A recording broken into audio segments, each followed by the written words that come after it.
IPL 2026 mini వేలానికి ముందు sun Risers Hyderabad franchise కీలక నిర్ణయం తీసుకుంది. గత సీజన్ కు ముందు జరిగిన మెగా వేలంలో 10 కోట్ల రూపాయలు వెచ్చించి కొనుగోలు చేసిన సీనియర్ పేసర్ మొహమ్మద్ షమీని విడుదల చేయాలని నిర్ణయించుకుంది. దీంతో లక్నో సూపర్ జైంట్స్ కి ఇచ్చేసింది. అయితే విడుదలకు ముందే లక్నో సూపర్ జైంట్స్ షమీని తీసుకునేందుకు ఆసక్తి చూపిస్తోందని సమాచారం. దీంతో ఆల్ క్యాష్ ట్రేడ్ డీల్ లో భాగంగా సన్ రైజర్స్ హైదరాబాద్ నుంచి లక్నో సూపర్ జైంట్స్ షమీని తీసుకుంది. కాగా ఐపీఎల్ 2025 సీజన్ కు ముందు జరిగిన మెగా వేలంలో సన్ రైజర్స్ హైదరాబాద్ జట్టు మొహమ్మద్ షమీని ఇతర జట్లతో పోటీ పడి మరీ తీసుకుంది. 10 కోట్ల రూపాయలు వెచ్చించి అతన్ని సొంతం చేసుకుంది. అయితే గత సీజన్ లో అతడు దారుణ ప్రదర్శన చేశాడు. 9 మ్యాచ్లు ఆడిన అతడు కేవలం 6 వికెట్లు మాత్రమే తీశాడు. దీంతో జట్టుకు భారంగా మారిపోయాడు. ఈ నేపథ్యంలో అతన్ని వదిలించుకోవాలని సన్ రైజర్స్ డిసైడ్ అయింది.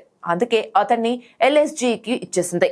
అయితే ఆ డబ్బుతో మరో బౌలర్ ని తీసుకోవడానికే అతన్ని వదిలేసినట్లుగా ఎస్ఆర్హెచ్ మెంబర్ తెలిపారు.